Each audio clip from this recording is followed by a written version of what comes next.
to bring a news item your way right now that, frankly, it hasn't received the attention that it deserves.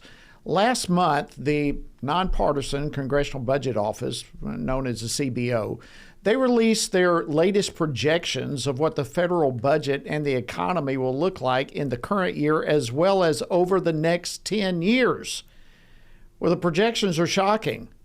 They're based off the CBO's economic forecast, which does reflect developments in the economy through December 4th of 2024. And it also includes some legislation that was enacted through January 6th of this year.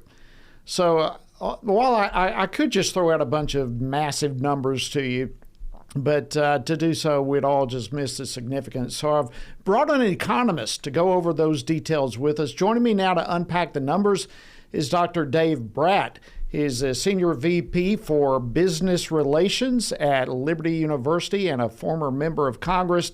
Dr. Brat, welcome back to Washington Watch. Always great to see you, my friend. Great to be on, Congressman. Always great to see you as well. All right, these numbers that the CBO has put forth to me is just shocking. Actually, they came out right before Inauguration Day, so I think for that reason, a lot of this has gone under the radar. But basically, they're projecting another $24 trillion debt over the next 10 years, over and beyond what we already have. So I'll toss it to you. Describe where we stand right now. Well, I'll just put it in a little context. Most meaningfully, you know, you and I are parents, and most of the people listening are parents and grandparents. And what you got to realize is this debt, we're spending it all right now, and the debt goes to our kids, right? So most of us are in the Christian community. I think it says in the Big Ten, do not steal. We're roughly stealing from our own children, right? That's how bad it is, but you never hear the moral side of this thing, right? And then to make matters worse, I'll just explain why we got the numbers we got. We're running $2 trillion deficits right now. That's the amount of debt you go into each year. And if you add up all the deficits together, you get the debt. So as Jody just said, if you run $2 trillion deficits for 10 years, you add another 20 trillion in debt to the already existing 30 trillion in debt. And I'm just using loose numbers, just so I don't want to lose track. The numbers don't matter as much as understanding them. And so how is this working in a little more detail? We printed $9 trillion, which created the inflation you got. That's another hidden tax of 25% on the value of your dollar over the past 5 years, right? So 25% loss of your purchasing power over the past 5 years. And the deficits are going to government spending. And they're counting government spending as part of economic growth.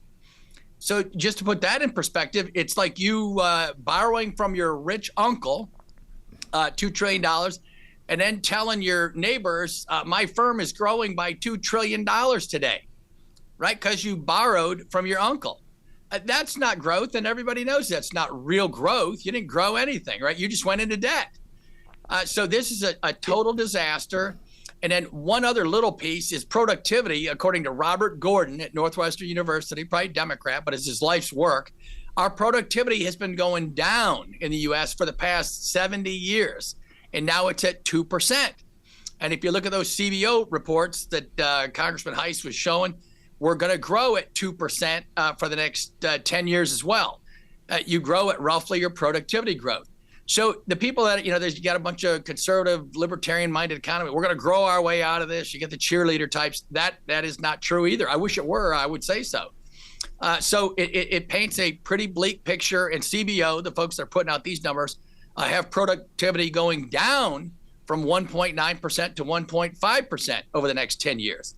So we're in debt up to our eyeballs. Congress seems incapable of doing anything, right? They just went down on a trip. They're going to cut $300 billion over 10 years. That's $30 billion a year. That's like a teaspoon. And so, Jody, there's a little overview of what we're looking at. Well, thanks for the good news there. Congressman Brat. I tell you, science. Look, two questions, and we've only got a couple of minutes here, but is there any good news in this? And if not, how close are we to an economic going over the cliff? Let's just put it that way. The economic going over the cliff, it used to depend on the bond market vigilantes, right? They'd come in and tell all of us, yeah, there's going to be a calamity. So that's on the economy side. We'll see about that. We're running deficits to prevent that, and we're printing money to prevent that. But sooner or later, reality will hit, and that's all tied into the stock market bubble as well. The good news is, President Trump yesterday at the prayer breakfast, he says, from the earliest days of our republic, faith in God has always been the ultimate source of strength and beats in the heart of our nation. And he went on, I wish I could read all the quotes he laid out, but just there is a turnaround in this country, spiritually, psychologically. There's positive energy again. We're not scared. Markets will be less fearful of doing the right things instead of all these crazy initiatives. And so there is good news. I think the kids are waking up to this stuff. And so there's a glimmer there. Well, it's great to have a little bit of silver lining in the clouds of what seems to be enormous irresponsibility. Yeah, it is. With our financial house in this country. Dr. Dave Brat, former member of Congress, Senior Vice President of Business Relations at Liberty University. Always, always great to see you. God bless you and your family. Thank you for joining us. God bless you back. Thanks, Congressman.